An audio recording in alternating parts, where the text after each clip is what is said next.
मैं आज मॉर्निंग में सुबह उठ के खाली पेट ये पी रही हूँ मेथी का पानी। पानी में थोड़ा ज़्यादा था इसमें, मैं पी चुकी हूँ। और साथ में एक लहसुन खाऊंगी क्योंकि मैं ज़्यादा खा नहीं सकती, बहुत गंदा होता है ये खाने में।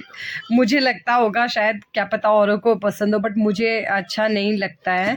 तो आज मैं इस पानी को पी रही हूँ। ये मेरी दोस्त है संजीव और उनकी वाइफ हैं प्रमिला, जो आपने देखा भी होगा मेरे साथ वीडियो में। उसने मुझे कहा था कि शुगर वालों के लिए मेथी का जो पानी होता है, वाटर होता है, वो बहुत सही होता है कि उससे शुगर मेंटेन होती है।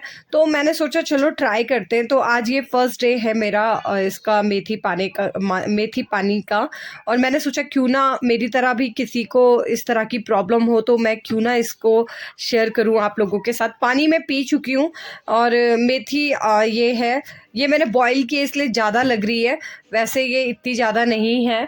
और शायद वीडियो में भी लग रही हो, लेकिन ज़्यादा नहीं है। तो इसको पीते हैं फटाफट। और मैंने ये बता दिया है, अगर मुझे फ़ायदा होगा तो मैं बताऊंगी और सबको। लेकिन जिनको शुगर है तो कर सकते हैं ट्राई। हेलो अमीगो, सोई नीरू जोशी और मेरू आप सबते प्यार भरू प्रणाम। मैं छी नीरू जोशी, देवभूमि उत्तराखंड बिटिन, और स्वागत कर दूँ आप सबका अपना नया ब्लॉग में। तो आप देखने लग्या वाला पैथर बहुत अच्छी धूप आई, तो मैंने अपनी मोटी जैकेट आज संभाली और मैं निकाली अपनी लेदर की जैकेट और मैंने मंकू छोड़ी ली स्कूल। और आज मैंने थोड़ा शॉपिंग करी, तैको मैंने अभी आप तय ब्लॉग बढ़ाना क्योंकि मेरे घर पर फ्रूट ख़त्म हो गए थे और सामान भी ले आई मैंने आज। तो मैंने तैको ब्लॉग बनाई, आप दिखी करा। तो अभी पीनी मैंने 1 कप मेथी पानी, तैको भी मैंने ब्लॉग बनाई हो तो आप तय भी देखा। और एक साधु पानी पीनी मैंने अबरी, क्योंकि सुबह सुबह पानी पीनू मतलब पानी पियाण बहुत अच्छा होता। सॉरी, मुझे माफ़ कर देना, मेरी गढ़वाली उतनी अच्छी नहीं है, बट मैं कोशिश करती हूँ बोलने की। तो अभी हिंदी में ही बोलती हूँ क्योंकि मुझे ना गढ़वाली में अभी थोड़ा सा वो हो रहा था कि मैं कैसे बोलूँ, क्योंकि मुझे मतलब इतना अच्छा नहीं आ रहा था बोलने, तो इसलिए मैंने अभी हिंदी शुरू कर दी। सॉरी दोस्तों, मुझे माफ़ कर देना। गाइस, आप ये फूल लगा हुआ देख रहे होंगे, यहाँ पे एक बार एक बच्चे का एक्सीडेंट हुआ था और उसकी डेथ हो गई थी। वो बच्चा ऐसी था 12-13 साल का। तो यहाँ पे जब किसी का कहीं रोड पे एक्सीडेंट होता है या कोई भी ऐसी दुर्घटना होती है जो रोड पे या कहीं पे हो इस तरीके से, तो उधर इस तरीके से ये लोग ऐसे ही यहाँ पे फ्लावर लगा लेते हैं, फूल लगा लेते हैं उनकी याद में। और ये जब भी हेलोवीन आता है या इस तरीके से कोई भी फेस्टिवल आता है, तो ये लोग उसमें मतलब रोज़ भी कई लोग रोज़ भी चेंज करते हैं, कई लोग महीनों में और हफ्तों में भी चेंज करते हैं। तो वहाँ पे वापस से नए फूल लगा लेते हैं। तो ये एक्सीडेंट हुआ था आज से 2 साल पहले है। और जिस दिन ये एक्सीडेंट हुआ था उस दिन मैं अपने काम पे जा रही थी। मैं रेस्टोरेंट में काम करती थी अपने ही, तो मैं उस टाइम पे काम पे जा रही थी बस में, तो मैंने ये देखा था होते हुए। लेकिन वो बच्चा मेरे को बाद में पता चला मर गया। और क्योंकि वो बच्चा मेरे बेटे के स्कूल में ही पढ़ता था, तो वो मर गया, तो इसलिए वहाँ पे उन्होंने फूल लगा दिए। गाइस, आज मैं मार्केट गई थी मंगू को स्कूल छोड़ के। तो वैसे ये मैंने 2 पॉलीथीन में लाया था, बट मैंने घर में आते ही से 1 में कर दिया सामान को। और मैंने आज घर की थोड़ी शॉपिंग की है, तो मैं दिखाती हूँ आप सबको कि मैं आज क्या क्या लेके आई हूँ। तो सबसे पहले आपको दिखाती हूँ ये डंडा। वैसे मेरे पास लकड़ी का भी था, बट ये प्लास्टिक का मैं इसलिए लाई क्योंकि जो मेरा झाड़ू है वो बार बार उस लकड़ी वाले डंडे से निकल रहा था, तो मैं बहुत अनकंफर्टेबल फील कर रही थी उससे सफाई करने के लिए। तो इसलिए मैंने ये प्लास्टिक का लिया। ये उसमें बिल्कुल सही फिट बैठता है क्योंकि मेरे पास पहले भी था ये वाला। वो सेट मिलता है, लेकिन अगर किसी का डंडा टूट जाए वो तो तब एक्स्ट्रा ले सकते हैं। तो मेरा उसका डंडा टूट चुका था, तो मैंने इसलिए ये एक्स्ट्रा लिया, और लकड़ी वाला मेरा फिट नहीं आ रहा था। और ये मैं क्लीनर लाई हूँ, ये मल्टीपर्पज़ से यूज़ कर सकते हैं, जैसे कमोड हो गया, सिंक हो गई, वॉश बेसिन वगैरह, ये टेबल हो गई, ये मल्टीपर्पज़ से यूज़ हो सकता है। उसके बाद ये मंकू जी और शुभू के लिए चॉकलेट लाई हूँ। 2 पैकेट लाई थी, बट एक मैंने फाड़ दिया, मुझे बहुत क्रेविंग हो रही थी खाने की, तो मैंने एक फाड़ दिया, और इसलिए मैंने वो दिखाया नहीं, बट दिखा देती हूँ क्या फ़र्क पड़ता है आप सबको। आप सब फ्रेंड हो मेरे। तो ये ना वो दूसरा, ये मैंने फाड़ दिया था, तो इसमें से मैंने एक चॉकलेट ले ली है। लेकिन लाई मैं मंकू जी और शुभू के लिए हूँ, तो उन लोगों के लिए मैं लाती रहती हूँ, उन्हें बहुत पसंद है। और फिर 2 पैकेट ये हो गए चॉकलेट के, और ये लाई हूँ मैं डेट्स, ख़त्म हो गए थे तो। और ये लाई हूँ मैं बनाना, केला, ये ऑफ़र में लगे हुए थे तो मैंने थोड़ा ज़्यादा ले लिए हैं। तो यहाँ पे दर्जनों के हिसाब से नहीं मिलता है, यहाँ किलो के हिसाब से मिलता है। तो यहाँ पे वैसे नहीं होता जैसे हमारे इंडिया में दर्जनों के हिसाब से आते हैं, यहाँ किलो के हिसाब से आते हैं। तो फिर मैं ये ले आई हूँ, होंगे ये 1-1.5 किलो तो होंगे ही। और ये 2 मैं लेके आई हूँ, पेटीज़ नहीं है ये, लेकिन ये यहाँ का पेटी जैसा ही समझ लो, क्योंकि इसके अंदर फ़िश है और मतलब ऑलिव्स हैं, और साथ में इसमें चीज़ है।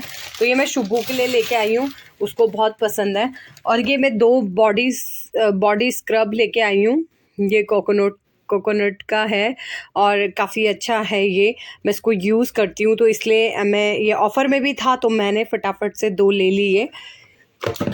और मैं ये चीज़ लेके आई हूँ, सोच रही हूँ अब बच्चों की छुट्टियाँ पड़ने वाली हैं, तो उनको कुछ बना के दूँगी, इसका स्नैक्स वगैरह या कुछ भी चीज़ होता ही है यूज़ घर पे। तो मैं बाद में बताऊँगी आप लोगों को किस चीज़ की छुट्टियाँ पड़ेंगी, तो अभी नहीं, फ्राइडे से पड़ेंगी। और ये लाई हूँ मैं एक चैम्पियन यानी मशरूम का पैकेट, कटे हुए मशरूम है, तो एक मैं ये लेके आई हूँ। और एक ये लाई हूँ मैं न्यूट्रीला, जिसको हम लोग बड़ी बोलते हैं और हमारी हिंदी में बड़ी बोलते हैं, और यहाँ की लैंग्वेज में बोलते हैं सोखा। तो ये यहाँ की बड़ी है। और इनको ना, सबसे अच्छी बात पता है मुझे क्या लगती है, इनको ना ज़्यादा भिगाने की ज़रूरत नहीं होती, बस धो दो और यूज़ कर लो ग्रेवी के साथ, और अच्छा सा ये पक जाते हैं। मतलब जैसे इंडिया के होते हैं ना, उनको भिगाना पड़ता है पहले, फिर उनको यूज़ कर सकते हैं। इनको बिना भिगाए भी यूज़ कर सकते हैं, मतलब थोड़ा सा धोना है ताकि हल्के से सॉफ्ट हो जाए, बस। ज़्यादा भिगाएंगे तो ये गले गले से हो जाते हैं, तो मुझे ये वैसे अच्छा नहीं लगता है। तो और ये लाई हूँ मैं क्या है ये, मिर्च का चिली फ्लेक्स सॉरी मैं भूल गई थी क्या है ये। तो ये चिली फ्लेक्स लेके आई हूँ मैं। और ये लाई हूँ मैं माइस यानी मक्की के कॉर्न, मक्की यानी कॉर्न के जो दाने होते हैं, उसका एक पैकेट लेके आई हूँ। और ये लाई हूँ मैं जेल या हाथ धोने के लिए, और यहाँ साबुन को बोलते हैं खाबून, तो ये खाबून बोलते हैं यहाँ पे। तो ये जेल लेके आई हूँ मैं अपने किचन के लिए, इसे मैं किचन में रखूँगी, क्योंकि किचन में मेरे को बहुत बार हाथ धोने होते हैं, तो वो यूज़ करके जो किचन का जेल होता है बर्तन धोने वाला, उससे हाथ ख़राब हो जाते हैं मेरे, बहुत ड्राई हो जाते हैं। और कई मुझे ना याद नहीं रहता कि मुझे हाथ पे क्रीम लगाना है, जो मॉइस्चराइज होता है, बार बार अपने हाथ को करना है, तो मैं भूल जाती हूँ, तो इसलिए मैंने ये लिया है। वैसे लगाना तो इसके बाद भी पड़ेगा, बट सीरियसली गाइस, मुझे पता है जितनी भी लड़कियां या औरतें या जो माएँ घर पे काम करती हैं, उनको याद ही नहीं रहता है कि हमें ये भी लगाना है, तो मैं भी उन्हीं में से एक हूँ। और दूसरा लेके आई हूँ मैं ये क्रंची पिकांते, मतलब ये स्पाइसी है, मिर्च वाला चिल्ली। पहली बार मुझे दिखा यहाँ पे पिकांते इस तरीके का। वैसे इसमें ऐसी पिकांते नहीं होगी जैसे हमारे इंडिया के उसमें होती है, बस हाँ एक हल्का सा टच दे रखा होगा उन्होंने पिकांते का, मतलब मिर्च का। तो यहाँ स्पाइसी और मिर्च वाली चीज़ों को पिकांते कहते हैं, जिनमें मिर्च होती है, चिल्ली होती है, उसको पिकांते बोलते हैं। तो एक छोटा सा पैकेट ये लेके आई हूँ, देखूँगी कैसा होता है, ट्राई करके मन हो रहा था कि ले लूँ, ट्राई करूँगी। और ये लाई हूँ मैं चिकन के नगेट्स, ये बने हुए हैं, और ये उन्होंने बना के रखे हैं, बस मुझे एयर फ्राई में इसको बनाना है, और मैं इसे शुभी को बुका दीजो बना के दूंगी, यानी पान के अंदर भर के वो बनाऊंगी मैं उसके लिए। मैं अगर हो सकेगा तो आप लोगों के साथ रेसिपी शेयर करूंगी। और ये लाई हूँ मैं एक मंदारीना यानी संतरे नारंगी, जो हमारे इंडिया में बोलते हैं, उसका एक पैकेट। और ये है 2 किलो का, गेरा 2 किलो का है, और काफ़ी मीठे हैं आजकल क्योंकि सीज़न है, और इसीलिए ये बहुत ही मीठे हैं आजकल हो रखे। और अभी सीज़न है ठंडियों में, बाकी जब गर्मी आएंगे तब तो ख़त्म हो जाएगा, तब सिर्फ जूस वाले संतरे मिलेंगे। तो मैं इसका परसों भी लाई थी 1 पैकेट, तो सोचा आज भी ले लूँ। ये 2 पैकेट चीज़ के थे, एक आपने देख ही लिया है। और ये मैं लाई हूँ शिमला मिर्च, और कलरफुल है, तो ये भी ऑफ़र में थी, तो मैंने इसके भी 2 पैकेट ले लिए हैं। और ये फिर से मंकू जी का दूध उन्हें वो जूस समझ के थोड़ा बहुत पी लेते हैं, तो मुझे थोड़ा सेटिस्फेक्शन रहता है कि इसने पी लिया है। वैसे मैं उसको एक्स्ट्रा दूँ, बोतल में दूँ, बिल्कुल मुंह में नहीं लगाती है। तो यही सामान था गाइस मेरा आज का। आप लोगों को मैंने अपनी शॉपिंग दिखा दी। अभी मैंने अपने हस्बैंड से इंडियन मतलब थोड़ा इंडिया से भी मतलब जो इंडियन शॉप होती है वहाँ से भी थोड़ा सामान मंगाया है। तो जिस दिन वो आएगा, आज मंगाया है, शायद अगर आज ले आए तो आज, नहीं तो कल मैं उसका वीडियो बनाऊंगी आप लोगों के लिए। तो बस दोस्तों, ये रही मेरी टेबल भर गई है, पूरा सामान यही है आज जो मैं लेके आई हूँ। तो फटाफट इनको करती हूँ मैं सेट, और मिलूंगी आपसे थोड़ी देर में। बनाए मैंने लंच में राजमा और चावल। तो अभी ये राजमा मैंने सिर्फ फ्राई करके रखी है, इस पर मैंने छौंका लगा दिया है, और राइस हो रहे हैं तैयार। तो दोस्तों, दिन का लंच मेरा हो चुका है, और मैंने मंकू को स्कूल से भी ले आई थी, अपना सामान लगाया, और मैं सो गई थी, थकावट फील हो रही थी। हो सकता है मुझे थोड़ा सा प्रॉब्लम है शुगर का, इस वजह से थकावट लग रही हो। लेकिन आपको आज एक बात शेयर करती हूँ मैं। मेरी एक फ्रेंड है योगिता, हम लोग बहुत टाइम से दोस्त हैं, मतलब हम बहुत छोटे थे तब से हैं, 6th क्लास में थे हम तब से फ्रेंड हैं। तो हुआ क्या था मैं 9th क्लास में थी, और मेरे पास स्कूटी आई थी नई नई वैप। पापा से लड़ झगड़ के गुस्सा होके तब मैंने ली थी, रो धो के पापा से मांगी थी, और पापा ने दिला भी दी थी, और साथ में बोला था तेरे पास आज का ही दिन है, अगर मिल जाती है ठीक है, और नहीं मिलती है तो फिर मत मांगना। तो मैंने कहा ठीक है चलो। और उस दिन था बृहस्पतिवार, मुझे आज भी याद है, मार्केट बंद रहते थे, तो हम चले गए, ठीक है। तो उस समय वैप मिली मुझे, और मैंने ले ली, क्योंकि मेरे लेने तो मैं एक्टिवा गई थी, बट वैप ले ली क्योंकि मेरे पास ऑप्शन ही वही था उस टाइम पे। और वो वैप ना उस टाइम पे नई नई आई थी, तो मैंने ले ली। लेकिन वो ऐसे नहीं कि वो बेकार है, अच्छी थी, सुंदर थी स्कूटी प्यारी लगती थी। तो जब मैंने वो ली ना, तो मैं बहुत खुश हुई, और उसका नंबर ना मुझे आज भी याद है, 2174 उसका नंबर था।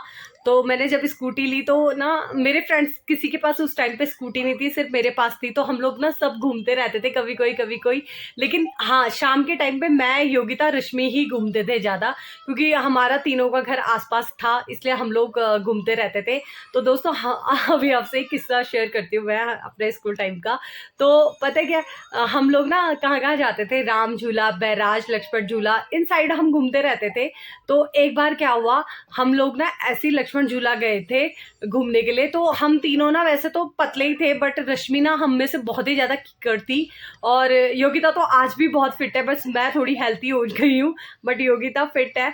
तो रश्मि भी ठीक है। रश्मि ना बहुत ही ज्यादा पतली थी, बहुत ही ज्यादा, जिसको कीकड़ बोलते हैं वो थी रश्मि, और योगिता में ठीक थे, मतलब पर्सनैलिटी वाइज ठीक थे हम दोनों। तो ना योगिता हाइट नहीं, सॉरी, योगिता नहीं, रश्मि हाइट में कम भी थी। तो हुआ क्या, हम लोग ना लक्ष्मण झूला स्कूटी में बैठ गए, तो चलाती मैं थी उस टाइम पे, योगिता, रश्मि को आती नहीं थी चलाने, तो मैं ही चलाती थी। तो मैं बैठी थी आगे, बीच में बैठी थी रश्मि, और पीछे बैठी थी योगिता। तो हम लक्ष्मण झूला की तरफ गए, तो ना वहाँ पे पुलिस थी, वहाँ पे चौकी है पुलिस की, आज भी है शायद आज भी होगी। मैं 6 साल से इंडिया गई नहीं हूँ, और अब 7वां साल शुरू होता है, मैं इंडिया नहीं गई हूँ, तो मुझे लगता है शायद होगी वहाँ आज भी। तो वहाँ पे ना चौकी थी, और तब ना वहाँ पे एक पुलिस वाले अंकल हमें देख रहे थे, हम डर गए कि अब क्या होगा हमारा। लेकिन उन्होंने हमें रोका, और हम रुके वहाँ पे। तो अंकल ने कहा, बेटा तुमको पता नहीं है कि 3 नहीं जा सकते स्कूटी पे? तो हमने कहा अब क्या बोले? तो योगिता बोले, अंकल जी प्लीज़ छोड़ दो ना मतलब ना योगिता इतनी इनोसेंट बन गई उस टाइम पे, अंकल जी प्लीज़ छोड़ दो ना। मैंने भी कहा अंकल जी छोड़ दो ना, क्योंकि डर था कि अगर घर वालों ने देख लिया ना कि हमें मतलब लक्ष्मण झूला, बताती नहीं थी ना उस टाइम पे कि हम लक्ष्मण झूला जा रहे हैं, वरना मम्मी तो बहुत गुस्सा करती। अब भी सुन रही होगी ना, तो अब करेंगी गुस्सा, तो कोई बात नहीं मम्मी, बच्चे थे ना, थोड़ी बहुत शैतानियाँ माफ है। तो जब ना अंकल ने पकड़ा ना हमें, तो पता है क्या हुआ, तो योगिता ने कहा अंकल जी प्लीज छोड़ दो, मैंने भी कहा प्लीज छोड़ दो। तो अंकल जी ना एकदम से बोले तुमको मालूम नहीं है कि 3 नहीं जा सकते, 2 जा सकते हैं सिर्फ। तो तब तक ना रश्मि को पता नहीं क्या सूझा, उसने बड़े उससे कहा अंकल जी देखो पहले हम 3 नहीं 2.5 हैं, 2.5। तो अंकल जी यूं देखते रह गए, वो बीच में से जैसी निकली ना, और हमने भी उसको देखा, हमें हंसी छूट गई। रश्मि ने इसलिए बोला क्योंकि उसकी हाइट भी कम थी और वो बहुत ही स्लिम थी। तो ना उसने ना हम दोनों को एक एक और अपने आप को आधे में गिना। तो ना अंकल जी भी हंस पड़े। तो अंकल जी को भी दया आ गई हम पे। बोला होगा इतनी छोटी छोटी लड़कियां, कोई नहीं, माफ कर देते हैं। तो अंकल जी ने हमें छोड़ दिया। तो वो सब रश्मि की वजह से हुआ। अगर रश्मि उस टाइम पे ऐसा नहीं बोलते तो शायद अंकल जी हमारी स्कूटी छीन लेते। पर रश्मि ने इस तरीके से बोला तो अंकल भी हंस गए और हम भी हंस गए। और तो ना हमें याद आया, तो ना आज हम योगिता और मैं इस बारे में बात कर रहे थे। आप लोगों को ना मैं कभी कभी अपने ऐसे मजेदार किस्से सुनाती रहूंगी जो हम लोग स्कूल टाइम पे थे और हम लोग करते थे। तो ना रश्मि सॉरी है, तेरी बात शेयर कर दी, बट कोई बात नहीं, सुन के तू भी हंसी रही होगी इस टाइम पे अगर मेरा वीडियो देखेगी तो योगिता और मैं ना रश्मि को हमेशा ढैया ढैया करके ही मतलब बोलते थे। बट अब रश्मि की हाइट भी अच्छी हो गई है और हेल्थ में वो ज़्यादा मोटी तो नहीं हुई, पर ठीक है, अब ठीक है, मैं सबसे ज़्यादा फैटी हो गई हूँ। पर कोई बात नहीं, देखेंगे आगे वेट अगर मैं मेंटेन कर पाई अपना। तो इस टाइप से ये किस्सा याद आया मुझे। हम लोगों ने बहुत मस्तियाँ की है और हाँ, मेरी बहुत सारी दोस्त है, मैं आप लोगों के साथ शेयर करती रहूँगी। और अगर मेरा इस साल इंडिया आना हुआ तो मैं आप सबसे उनको मिलाऊंगी भी। तो ये था मेरा योगिता के साथ, जो रश्मि और योगिता के साथ स्टोरी हुई थी वो ये थी। और आगे भी मैं आपको धीरे धीरे करके जब भी मुझे कभी याद आएंगी हमारी जो स्कूल टाइम की स्टोरियाँ, मतलब इस तरीके के मज़ेदार किस्से, तो मैं आप लोगों के साथ शेयर करूँगी। तो योगिता तू भी सुन ले और फिर से एक बार उसी लाइफ में जा और खूब हंस, जैसे हम पहले हंसते थे। तो अभी योगिता क्या बोलते, कल फिर बात करेंगे। अगर तू मेरा ब्लॉग देख रही है तो कल फिर बात करेंगे और फिर से कुछ नया याद करेंगे। तो बाकी दोस्तों तुम्हारे लिए सॉरी क्योंकि आज सिर्फ योगिता से बात हुई तो उसकी स्टोरी मैंने यहाँ पे शेयर की है, धीरे धीरे तुम सबकी करूँगी। तो चलते हैं, चाय बनाने शाम हो चुकी है और फटाफट से मेरे जो काम है बाकी, मतलब रात के खाने की तैयारी वो करते हैं, फिर मिलती हूँ आपसे रात को। दोस्तों ये था मेरे आज पूरे दिन का रूटीन। मैंने आप लोगों के साथ शेयर किया, अपने स्कूल टाइम की भी एक स्टोरी छोटी सी शेयर करी। तो फ्रेंड्स कल मिलेंगे नई दिन नई शुरुआत के साथ। और प्लीज़ गाइस मुझे सपोर्ट करो यार, अगर आप लोगों का सपोर्ट नहीं मिलेगा तो मैं आगे कैसे बढ़ूंगी। तो प्लीज़ मेक श्योर आप लोग मेरी अगर प्रोफाइल में आते हैं तो सब्सक्राइब करें, लाइक करें और कमेंट भी करें और साथ में शेयर भी करें। थैंक यू एवरीवन आपका मुझे इतना प्यार देने के लिए और इतना सपोर्ट देने के लिए। गुड नाइट, शुभ रात्रि, मिलते हैं कल नई दिन नई शुरुआत के साथ। जय देवभूमि, जय उत्तराखंड।